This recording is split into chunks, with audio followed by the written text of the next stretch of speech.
Salve. L'Italia è un paese corrotto fino al midollo, ormai non ci sono più dubbi. Ogni giorno la magistratura fa retate di ladri, di mafiosi, di malavitosi di tutte le risme.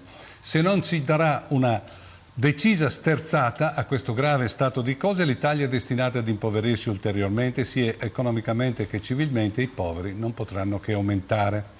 Non che negli ultimi decenni del secolo scorso le cose andassero tanto meglio rispetto al disastro attuale. Abbiamo un Presidente del Consiglio che fino al 1980 era in combutta con la mafia siciliana, mentre un altro è fuggito alla galera scappando dall'Italia e morendo poi dal latitante. Ma erano comunque altri tempi. La società civile d'allora reagiva alle illegalità compiute dal potere manifestando nelle piazze, dandosi una speranza per un futuro migliore. Mentre ora i cittadini paiono anestetizzati, rimangono inerti davanti a scelte politiche e scandali che dovrebbero fare indignare le persone per bene. A questo proposito lo scrittore Italo Calvino nel 1980 aveva pubblicato un apologo sull'onestà nel paese dei corrotti per descrivere la società italiana d'allora, ma che calza a pennello purtroppo anche sull'Italietta attuale, per cui ve lo leggo sintetizzando molto per questione di tempo. C'era un paese che si reggeva sull'illecito, non che mancassero le leggi, né il sistema politico non fosse basato su principi che tutti più o meno dicevano di condividere, ma questo sistema aveva bisogno di mezzi finanziari smisurati e questi mezzi si potevano avere solo illecitamente, cioè chiedendoli a chi aveva a chi li aveva in cambio di favori illeciti. Così tutte le forme di illecito si saldavano in un sistema che aveva una sua stabilità, compattezza e coerenza e nel quale moltissime persone potevano trovare il loro vantaggio pratico senza perdere il vantaggio morale di sentirsi con la coscienza a posto. Vediamo pontificare ogni giorno i Berlusconi, Formigoni, Verdini, Bossi, gente che è stata condannata o sotto processo per fatti gravissimi, ma questi non si vergognano affatto. Avrebbero potuto dunque dirsi unanimemente felici gli abitanti di quel paese, non fosse stato per una categoria di cittadini cui non si sapeva quale ruolo attribuire, gli onesti. Erano costoro onesti non per qualche ragione speciale, erano onesti per abitudine mentale, condizionamento caratteriale, tic nervoso. La loro testa funzionava sempre in base a quei vieti meccanismi che collegano il guadagno nel lavoro, col lavoro, la stima al merito, la soddisfazione propria alla soddisfazione di altre persone. Mi pare una denuncia perfetta dei nostri mali. Come quando Renzi invita ALA, il gruppo di Denis Verdini, agli incontri di maggioranza per preparare la riforma sulla giustizia. Mi fa cadere le braccia per non dire altro. Riformare il codice penale con Verdini, l'ex braccio destro del condannato di Arcore, è una grande presa per il culo per quegli italiani che non hanno portato il cervello all'ammasso. Pensate ai partiti che sostengono il governo Renzi che si riuniscono per riformare la giustizia assieme a Verdini, condannato in primo grado 2 anni di galera per corruzione e con altri 5 processi sul groppone, ancora per corruzione, frode allo Stato, bancarotta fraudolenta ed altre amenità simili.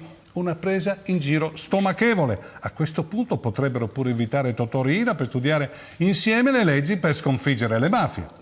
Stanno uscendo delle intercettazioni nell'ambito della retata di Roma in cui sono coinvolti importanti esponenti della casta padrona, dalla quale emerge che il fratello del ministro Alfano è stato assunto in una società delle poste a 160.000 euro annui grazie ai buoni uffici della cricca arrestata, mentre il padre, sempre di Alfano, ha inviato a questa cricca 800 curriculum di amici per farli assumere sempre dalle poste e poi le poste per risparmiare chiudono gli uffici per i fedici. Mi sembra una cosa ignobile. Casini, sì, è ancora vivo e lotta insieme a noi. Su questo schifo sdottoreggia. Questa roba contro Angelino non sta in piedi. Diciamo che il sospetto di una congiura viene per colpire Renzi, ma qua non si capisce più nulla.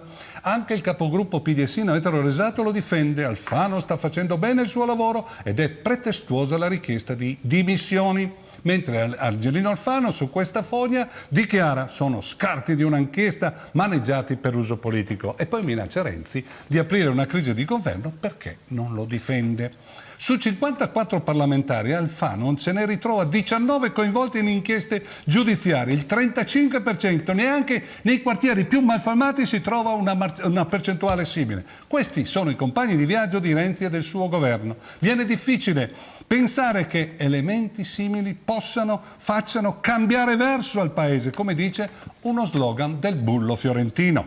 E poi vige la regola del ricatto. Io so che tu rubi, ma so anche che tu sai che io rubo, per cui l'omertà domina a tutti i livelli del potere, per cui non conosco alternative. Questa classe politica avida e ricattabile deve essere spazzata via, altrimenti per questo paese non c'è speranza di salvezza. Ma alcuni, il problema dei problemi, ma per alcuni il problema dei problemi è l'immigrazione. Ma ci vediamo giovedì prossimo. Pensare che elementi simili facciano cambiare verso al paese, come dice uno slogan del bullo fiorentino. E poi vige la regola del ricatto. Io so che tu rubi, ma so anche che tu sai che io rubo. Per cui l'omertà domina a tutti i livelli del potere. Per cui non conosco alternative. Questa classe politica avida e ricattabile deve essere spazzata via, altrimenti per questo paese non c'è speranza di salvezza. Ma alcuni, il problema dei problemi, ma per alcuni il problema dei problemi è l'immigrazione. Ma ci vediamo giovedì prossimo.